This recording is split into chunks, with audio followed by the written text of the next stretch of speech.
velkommen til YouTube-debatten. I dag har vi vores to gæster. Den er altid sjov og nyttede Lauke. Og politikeren Hanne. Hanne, jeg kan forstå, at du kæmper for abenumse.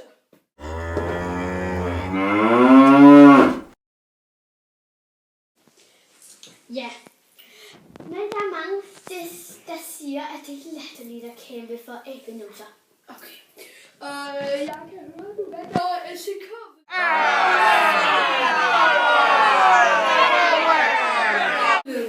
Hvorfor vandt du? Fordi det er dårligere end lortebær. Det er nu. Okay. Hvor længe, jeg kan forstå, at du har kæmpet en meget stor sag. Hvor længe var du i Afrika for at kæmpe for abenumser? 11 år. 11 år. Ja. Og her har vi vores studiehund, Fanny. Kom, ja, film hende. Hun er smuk. Og vi har også en anden studiehund, men hun kunne desværre ikke være med i dagens anledning.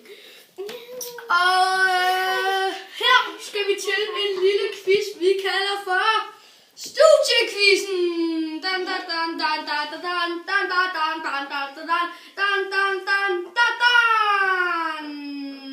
Vi undskylder på det et vegne af X-Factor-introen. Og her der skal vi så til at quizze. Margrethe, her er dit første spørgsmål. Ellers skulle jeg kalde dig Hanne. Ja, undskyld. det er mit navn. Ja, undskyld, det er bare dit mellemnavn. Det er altså skideskægt.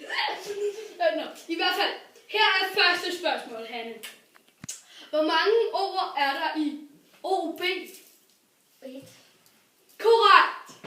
Her har Hanne hermed 1 point. Næste spørgsmål er til Lauke. Lauke, hvor mange... nu snakker jeg helt forkert. Hvad farve har en abenumse?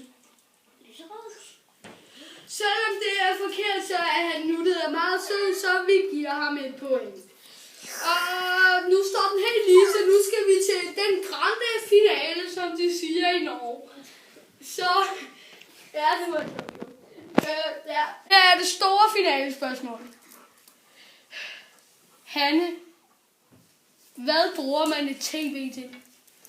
Og så tv på. Det er desværre forkert. Og fordumme sig. Det var det rigtige svar, men det kom for sent. Så hvis du kan svare rigtigt nu, har du vundet Studiequizzen.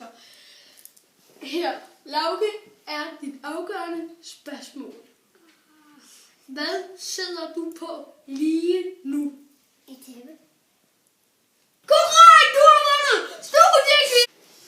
Det var alt, hvad vi havde for YouTube-debatten.